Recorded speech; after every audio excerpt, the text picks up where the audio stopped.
بسم الله الرحمن الرحيم. أبناء بنات طلاب الصف الثاني الثانوي تانية ثانوي، إجابة ميل وموضوعات برافو فرنساوي تانية ثانوي ترم أول 2025. امتحان أزهر كفر الشيخ 33، امتحان رقم 33 صفحة 330. تريت لاند دي سوجي سويفون، اكتب في أحد الموضوعين الآتيين. طبعا الأزهر بيجي لك موضوعين، اختار واحد. écris sur ton métier préféré au futur، اكتب عن مهنتك المفضلة في المستقبل. écris sur ton métier préféré au futur. وبيحتاج 3 جمل على فكرة، 3 درجات. Je souhaite être pharmacien.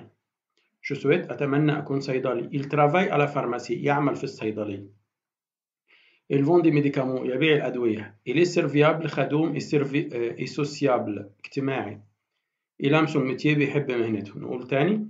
Je souhaite être pharmacien أتمنى أكون صيدلي، طبيب صيدلي. il travaille à la pharmacie يعمل في الصيدلية. il vend des médicaments يبيع أدوية. il est serviable خدوم et sociable اجتماعي. il aime son métier بيحب مهنته.